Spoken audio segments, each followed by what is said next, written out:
مساء الخير على حضراتكم جميعا، اسعد الله مساءكم بكل خير. يا رب تكونوا طيبين وبخير.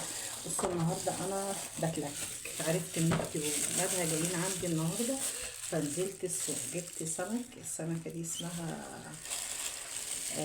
تونه او مكاريلا او مكرونه، اللي عارف اسمها يكتب لنا يكتب لنا كومنت يقول لنا السمكه دي اسمها ايه. بس انا بفهمها على انها يعني ايه، تونه، سمكة تونة. تمام. المهم جبت ال3 وحدات دول. عارف السمك ده يعني 3 سمكات دول عاملين 252. 3 سمكات دول لوحدهم بس. بس انا بحب بقى البولتي، السمكة الصغيرة، السمكة البولتي. مش بحب السمكة اللي حجمها كبير، بحب السمكة لما باجي انقي السمك بجيب السمكة اللي هي الصغيرة زي كده، مش بيعتبرش صغيرة قوي يعني، بس انا بحب في السمك اجيب السمكه اللي هي بيكون حجمها صغير. انا لسه طبعا بنضف فيه. تمام.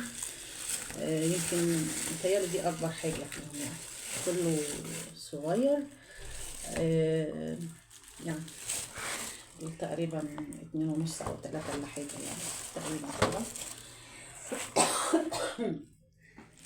السمكه دي بقى جميله، طعمها حلو قوي، سردين اسمها سردين. طعمها حلو قوي، ولكن يعني في التنظيف في ناس ما بتنضفهاش، بتغسلها وتقليها كده. شفت ناس بيقولوها كده، بس انا لا، انا مستحيل يعني. لما بفتح بطنها بلاقي في حاجه في بطنها. لحمتها طريه قوي جدا جدا يعني. هي ما فيهاش حاجه، بس البطن بتتفتح وتسحب بس الحاجات اللي جواها وخلاص، اللي في بطنها وخلاص.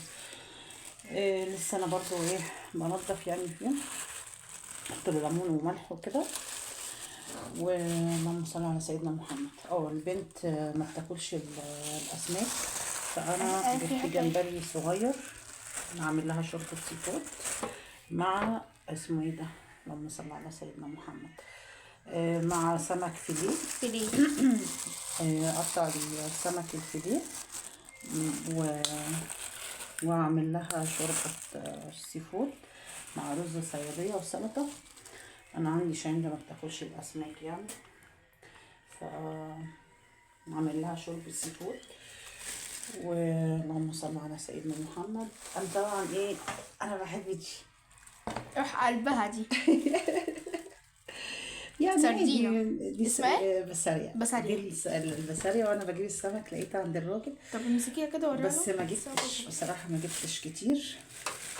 جبت نص او ربع حاجة كده يعني، حبة صغيرين. بس السمكية قد ايه منه خالص. تمام.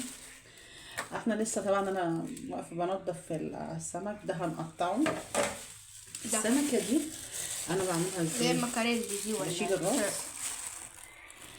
والزعانف والحاجات دي والديل والكلام ده، بقطعها مثلا 4 قطع.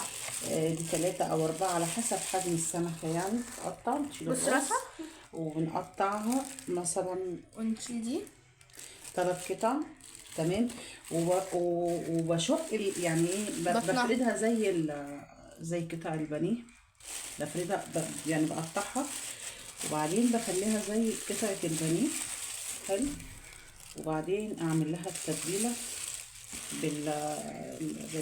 افتحي بقها كده يا امي. اللهم صل على سيدنا محمد، بالكمون والبابريك والشطه قصدي والثوم. لا حول ولا قوه.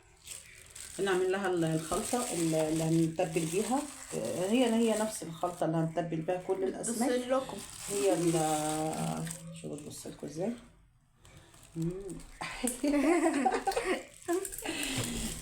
بعد ما نقطعه وننضفه ونغسله بالملح والليمون غسله كويسه.